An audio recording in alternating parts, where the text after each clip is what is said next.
Every single item I'm about to describe is sitting in your house right now.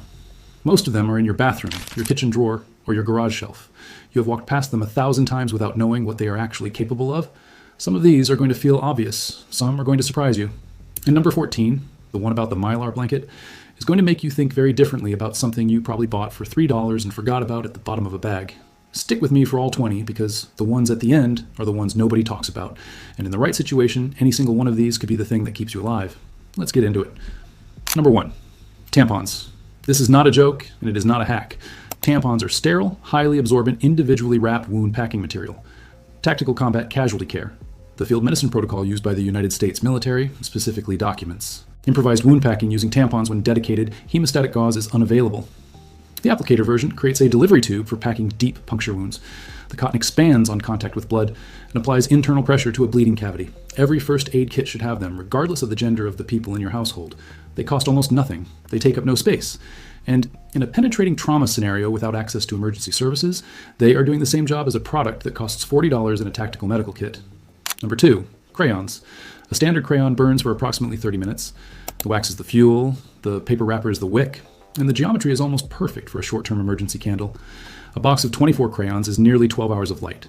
They are also waterproof, which means they store indefinitely without degrading. Melt several together into a single larger form around a proper wick, and you have a candle that burns for hours. Keep a box in your car, emergency kit, and your go bag. They weigh almost nothing, and most people never think of them as fire tools. Number 3, chapstick. 3 separate survival functions in one tube. The waxy petroleum base catches a spark and holds a flame long enough to transfer fire to tinder.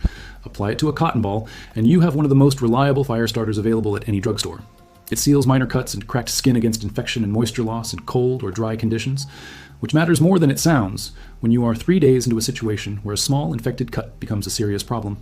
And applied to the inside of goggles or glasses lenses, it prevents fogging in cold environments. 1 tube, 3 functions, costs $1.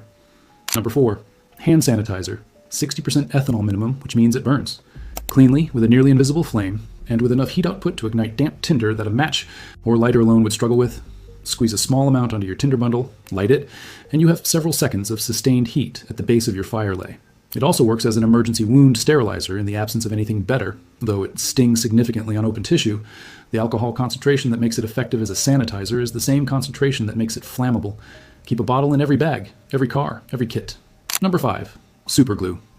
Here's the history that most people do not know. Cyanoacrylate, the chemical in super glue, was developed during World War II while researchers were looking for clear plastic for gun sights. They found it too sticky and set it aside. In the Vietnam War, field medics began using it to close wounds on soldiers who would not survive long enough to reach surgical care. It worked. It stopped bleeding, held tissue edges together, and reduced infection rates in field conditions. The United States military formally evaluated it, and medical-grade cyanoacrylate wound closure strips are now standard in trauma kits. The super glue in your kitchen drawer is not medical grade, but the chemistry is close enough that in a genuine emergency, a deep laceration, no sutures available, no way to reach care, a thin application along the closed edges of a clean wound will hold it together. Apply only to the skin surface, never inside the wound. It is a last resort, not a first choice, but it is a last resort that has saved documented lives and that you already own.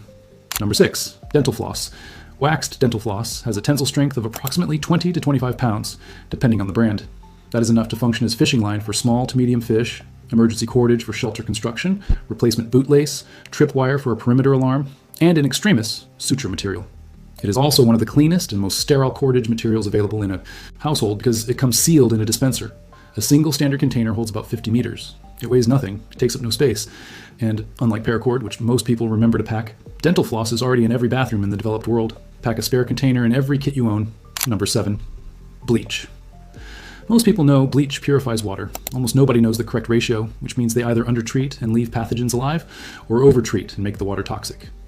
The correct ratio for standard 6% sodium hypochlorite household bleach is 8 drops per gallon of clear water, 16 drops per gallon of cloudy water. Stir, wait 30 minutes, smell for faint chlorine. If you cannot smell chlorine after 30 minutes, repeat the dose and wait another 15. The ratio changes if your bleach concentration is different. 8.5% bleach, which is increasingly common, requires 6 drops per gallon. Check the label. Get this number right and write it on the bottle in permanent marker right now before you need it under stress in the dark. Number 8, feminine pads. Sterile, non-adherent, highly absorbent, individually wrapped, and designed specifically to manage blood. Everything those properties describe is also exactly what field burn dressing protocol calls for. A large, feminine pad applied to a burn wound is doing the same job as a sterile burn dressing from a first aid kit. It absorbs weeping fluid, does not adhere to the wound surface, and provides a barrier against contamination. Military field medicine references improvised burn dressings using feminine hygiene products, specifically because of these properties. Keep them in your first aid kit alongside the tampons. Both items are doing serious medical work that their marketing has never once communicated. Number 9, WD-40. The name stands for Water Displacement 40th Attempt. It was developed in 1953 to protect the outer skin of the Atlas missile from rust and corrosion. What most people do not know is that the primary carrier solvent is flammable, which means WD-40 will catch and hold a flame. It is not a great fire starter, and I'm not recommending it as your first choice, but in a situation where you need to get wet wood burning and have nothing else, a light coating on your kindling will help. More usefully, it displaces water from metal surfaces more effectively than almost anything available at the same price point, which means ferrous tools that have gotten wet, knives, axes, saw blades, treated with WD-40 and wiped dry will not rust in storage.